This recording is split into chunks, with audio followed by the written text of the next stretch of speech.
Hace semanas se presentaba un libro que lleva como título La muerte dormida, y qué mejor que hoy, la víspera de la festividad de Todos los Santos, para hablar de este título.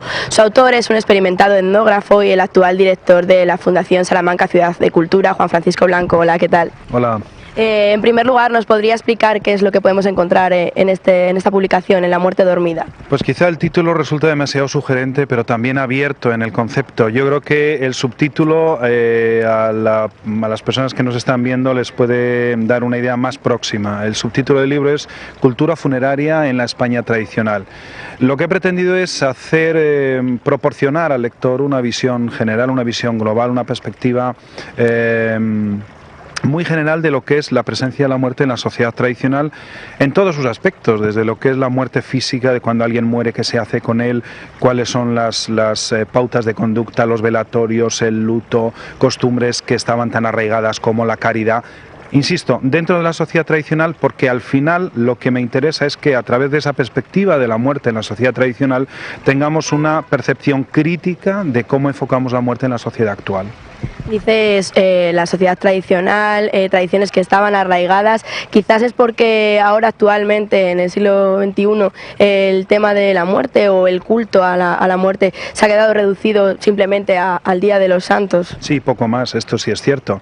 En realidad el culto a la muerte que nosotros somos o percibimos nos damos cuenta de su presencia cuando se nos echa encima el día 1 de noviembre, en realidad tiene antecedentes, todos lo sabemos, desde la fiesta de Samaín en los celtas o de la fiesta en honor de los lémures en la cultura romana.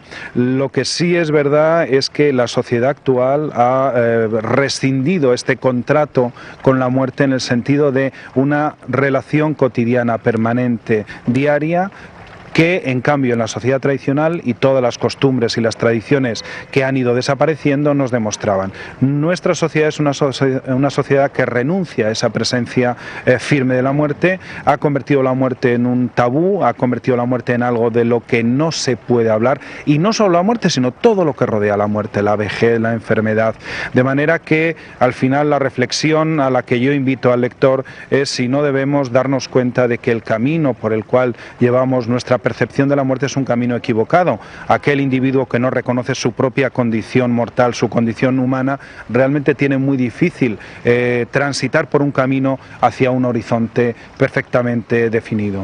Francisco, por eso hablaba usted de una contradicción. La muerte se convierte en un tabú en la sociedad, pero quizás en los medios de comunicación está constantemente, día a día. Yo quitaría incluso el quizá. Es curioso porque esa contradicción es real.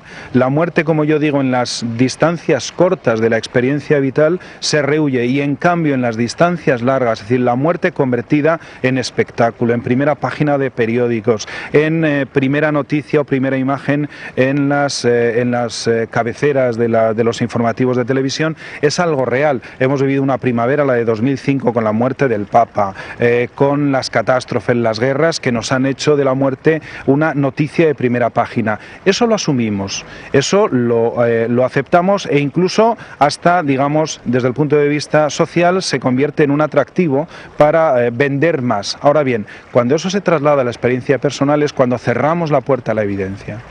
Francisco, curiosamente, en la plaza en la que nos encontramos, la plaza de los Exmeros, hay dos tumbas, dos lápidas funerarias que quizás pues no han saltado a la vista a los viandantes, a los salmantinos que pasen por esta plaza, en una ciudad llena de historia y muy antigua, y que seguramente en más de una calle, en más de una plaza podríamos encontrarlas. Sí, yo creo que habéis elegido el lugar perfecto para tratar este tema, porque efectivamente hay dos lápidas a mis espaldas.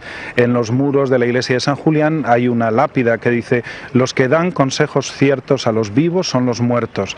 Seguramente estamos hablando de una lápida del entorno de la iglesia, en un momento en el cual, como en muchas otras iglesias, había un cementerio. Ese cementerio desapareció seguramente en el final del siglo XIX, queda esa lápida, y tenemos frente a mí otra pequeña lápida que nos recuerda una presencia muy curiosa. Las muertes violentas dejaban siempre un rastro material evidente, o bien a través de estas lápidas que recogían que ahí murió alguien y se pide una oración. Ocurre aquí, ocurre, como todos los salmantinos saben, en la Plaza Mayor, en el arco debajo del pabellón real, que también recuerda la muerte de una mujer.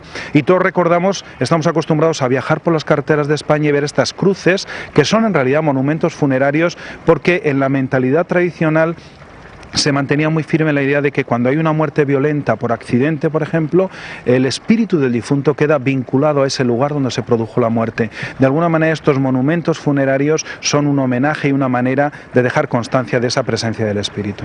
Francisco, desde su experiencia y desde su conocimiento sobre este tema, ¿cree que estas tradiciones están dormidas y algún día despertarán o se van a ir perdiendo poco a poco hasta que finalmente desaparezcan? Las tradiciones y las costumbres están prácticamente extintas ya. El título, lo has dicho muy bien, surge de la idea que yo propongo en el libro de que los comportamientos, las modas, los gustos sufren siempre un circuito, un flujo cíclico, es decir, hoy está de moda una cosa, desaparece y renace, como los ojos del Guadiana al cabo de un tiempo.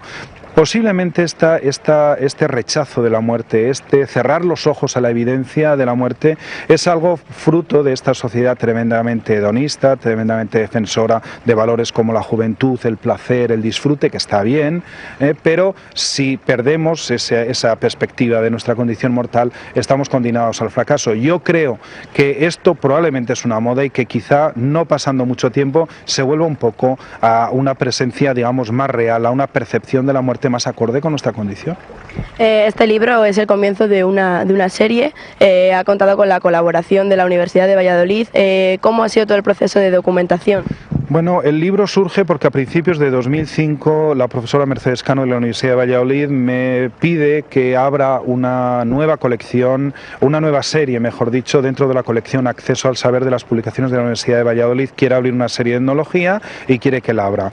Bien, yo acepto el reto y me planteo el desarrollar un tema que yo había comenzado hace años, que tenía ahí, estaba durmiendo el proyecto y que durante todo el verano intenté rematar. Realmente los datos no son datos que yo haya recopilado este año, son datos que proceden de muchos años de investigación, de muchos años de lectura, de muchos años de conocimiento de todo lo que se ha investigado en este país sobre el tema de la muerte. Bueno, Francisco, pues muchísimas gracias. Gracias, ha sido un placer. Y ustedes ya saben, La muerte dormida, de Juan Francisco Blanco, un libro que recoge las culturas y las tradiciones en torno a la muerte en la España tradicional. ¿Cómo ha cambiado esa tradición funeraria con el paso de los años? ¿Qué queda de todo eso que les contábamos en esta entrevista que manteníamos?